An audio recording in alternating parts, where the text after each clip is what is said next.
SAWOMBUNG SANGEET SAMAJ की diamond jubilee celebration का मरी लेना चाही अमा चुपना चथरकपा थौरम परेंग ngarang SAWOMBUNG कम्युनिटी हॉल दा हौनाबी मतुंग इना लोइशिनख्रे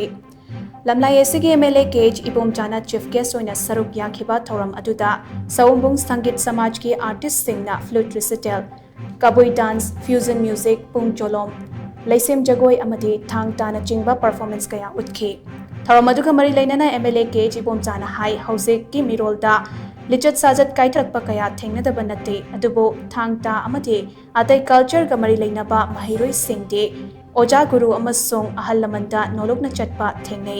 असिगुंबा लिचत असि खुनाइगी ओइना अफबा खुदमनि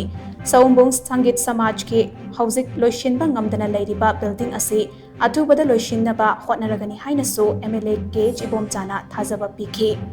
थौरम अदुदा मणिपुर की अपुनबा सक्तम ngaknabagidamag thawaiना पोंथा पिख्रबा अथौबा थौबिसिंगी मफमदा मिनिट अनि तुमिना लेप्तुना इकाई खुमनबा उतखि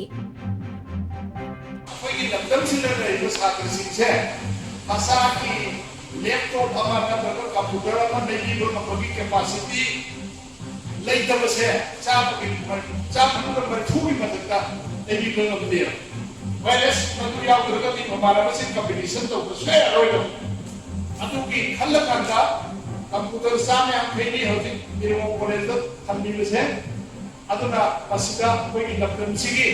कंप्यूटर लैपटॉप बसिंग बनेको कंप्यूटरसिंदो मदु असिदा लोइना तम्बे यारनी मसिदा फयामगे की सेंटर मा एस योगे लेको ऑफिसना कंपनी रगे बे लेरनी अदुगा सिगी मनुंगा कोई सिगी SAWOMBUNG संगीत समाज की मरुओई बाहिना मागी लेइबुग लमदमसिगी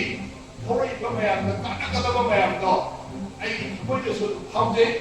आई सुमसिसु संगीत के अनबसिगी मनुदोई